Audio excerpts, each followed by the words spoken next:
Happy Holi guys. তো কেমন লাগছে তোমাদের হোলিতে অবশ্যই জানাবে। আর এদিকে দেখো আমি কিন্তু রং মেখে ভূত হয়ে চলে এলাম এখানে নাচের জায়গা। এখানে হচ্ছিল হ্যাপি মানে হোলি স্পেশাল ডান্স। আর এখানে আমার মেয়ের অবস্থা দেখে এখানে রং মেখে ছোটাছুটি শুরু করে দিয়েছে।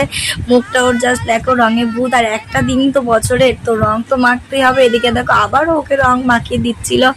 আর এদিকে দেখো জাস্ট এদিকে কিন্তু নাচানাচি চলছিল, ডান্স চলছিল, পাড়ার সব বউরা মিলে ডান্স করছিল। আর আমরা ছিলাম বারাইপুর মানে হলো মাসির বাড়ি, ওখানে আমার মাসি শাশুড়ির বাড়ি, তো আমরা ওখানেই ছিলাম। তো ওখান থেকেই কিন্তু মজাটা আমরা এবছর করলাম আর সেটাই তোমাদের সাথে শেয়ার করলাম। এদিকে দেখো এখানে কিন্তু প্রচুর মজা করছিল সবাই, এখানে ডিজে গান চলছিল, তোমরা একবার শুনে নাও।